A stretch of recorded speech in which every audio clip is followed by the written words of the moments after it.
Welcome back to IGN Live at Gamescom. I'm Brian Altano. I'm here with Inafune-san, Joseph, and Mike from ReCore. How are you guys doing? I'm doing great. Great. You guys brought all new footage to the show this week. ReCore looks awesome. How do you guys feel about the reception for it? How has it been on the floor? そうですね、皆さんすごく好意的な反応を示していただいてるんで、嬉しいですね。思った以上に好評だと思っています。I think the response has been overwhelmingly positive, and it's been kind of a surprise, to be honest. Well, I think the audience is now seeing more of it than they ever saw before. I think when we first got that teaser trailer 2 E3s ago, we were kind of like, what is this game? And now we're seeing it and we're learning about it for the first time. 2年前の E3 に比べてちょっと結構情報が出てきてるんで、前と比べて結構こういうゲームなんだって初めて理解できてるんではないかと思います。そうですね、やっぱり最初のトレーラーはイメージっていうか、このゲームを表すイメージだったんですけども、今はそのプレイしてどういう感覚なのかとか、そのあたりも評価してもらえるんで、そのプレイの部分も割と好評なんで、すごく嬉しいですね。So initially, the trailer was just kind of establish an image or sort of a high-level concept of the game, and now that more gameplay footage and gameplay is available to players, I think they're actually able to figure, oh, this is the kind of game it is, and really get to enjoy what the game has to offer. So tell me about the main character, her pet dog. Can we call it a dog? Sure, if you want to. Okay, Yeah. cool. So how do their interactions work? Yeah, it's a great question. Jewel Adams is the heroine of the story. She's a young colonist on this world called Far Eden. Something terrible has happened to Earth. I won't spoil the story for you, but we've decided to colonize this world. The plan was it would take about 200 years to terraform the planet, and while that was happening, all the humans, like Jewel, would go into cryosleep. And while they slept, the core bots, thousands of these robots, would build the terraforming machines, would build all the structures required to live on Far Eden. But of course, the plan doesn't go quite as planned. Never does. Never does it? When Jewel wakes up, the terraforming has stopped. Instead of being a paradise, a garden world, Far Eden is still a desert, and the storms are even worse. All the core bots have gone rogue, they've gone crazy, and no other humans are around. Jewel finds herself alone, except for her dog, Mac, her robotic companion. Each colonist is paired with a core bot that matches their personality, and they begin their adventure alone, but together. You really do love robot dogs, don't you, Mr. Robotune? すごい好きですよね。そうですね、やっぱり日本人っていうのもありますけども、やっぱりロボットっていうのがもう自然と好きなものになってきますね。Part of that might be due to the Japanese heritage, but I think there's just this interesting relationship that we, even as a people, have with robots.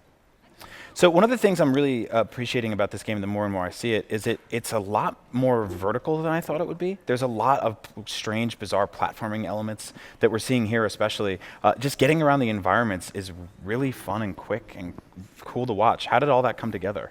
Well, if you think about Inafune-san and his gameplay history, all the great games he's designed, we brought together Inafune-san with Mega Man and the guys who made Metroid Prime at Armature Studio, Mark Pacini and his team.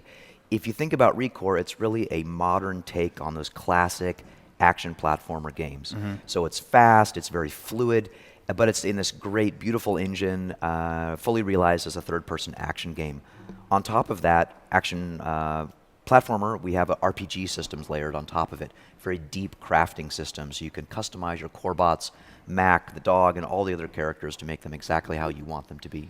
So is that basically taking weapons and items and stuff that you've gathered in the world from combat scenarios and applying them to your character and deciding which sort of path you want to level up? Absolutely.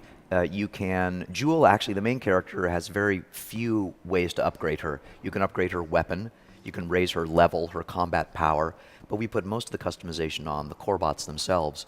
So you can change the way they look, swap their frames, the armored pieces of them. You can make the dog, for example, look very wolf-like with a pointed nose, or big tough bulldog, or even some more exotic things. And that's true for all the frames. You can also upgrade their cores, the souls of the robots, which was this wonderful idea that Inafune-san brought early on in the project. So what about boss fights? Because I feel like we haven't seen a lot in that department so far. そうですね、割と、リアルにこのゲーム作るよりも昔のゲームとかアーケードゲームとかそういう形の割とこう最後にボスが出てきてそれをいかに倒すか次行くかみたいなところっていうのを重要視してるんで、ボス戦っていうのはすごい熱い戦いになるかな。割と大きめのボスが出てきたりとかいろんな攻撃してくるボスを、コンパニオンと一緒に戦うっていう面白い展開になると思いますね。The boss fights are certainly a large element of what happens in the world of ReCore, and instead of making it overly realistic like a lot of modern games you see, we wanted to really tap into that arcade heritage and make it feel like almost like a game in the truest sense. So there's definitely beats in each dungeon, and at the end you're going to encounter a boss. The boss is going to have its pieces and parts. Then you overcome this, of course, with the help of your companion and defeat it. And it feels very rewarding in that sense.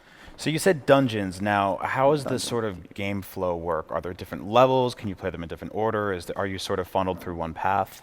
そのゲームの流れというか、その男女って言いましたけど、どういった感じでこうゲームの構成ができているのかっていう質問ですね。そうですね、やっぱり広大な世界っていうか割とテラフォーミングするために選ばれた生命のいない砂漠のようなところなんですけども、そこにテラフォーミングの途中のダンジョンがいっぱいあるんで、そのダンジョンの中を探索しながら次の展開に持っていくという。でダンジョンの方はプラットフォームアクションをしやすい形の割とこう入り組んだ形でですね、すごくテクニックを駆使しながら進んでいかないと先に進めないような形にしてます。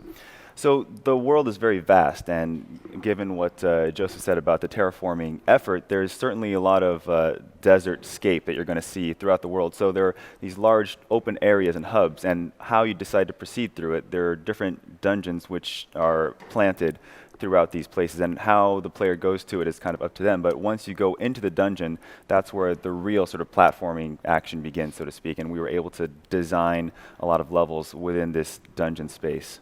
So is there any sort of traversal that becomes easier by completing an area and then returning to it with new equipment?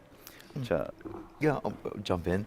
This game definitely has that heritage of Mega Man and Metroid. And if you remember Metroid, a lot of the fun of those games was to go back to places that you maybe saw the first time you passed through, but couldn't instantly access them.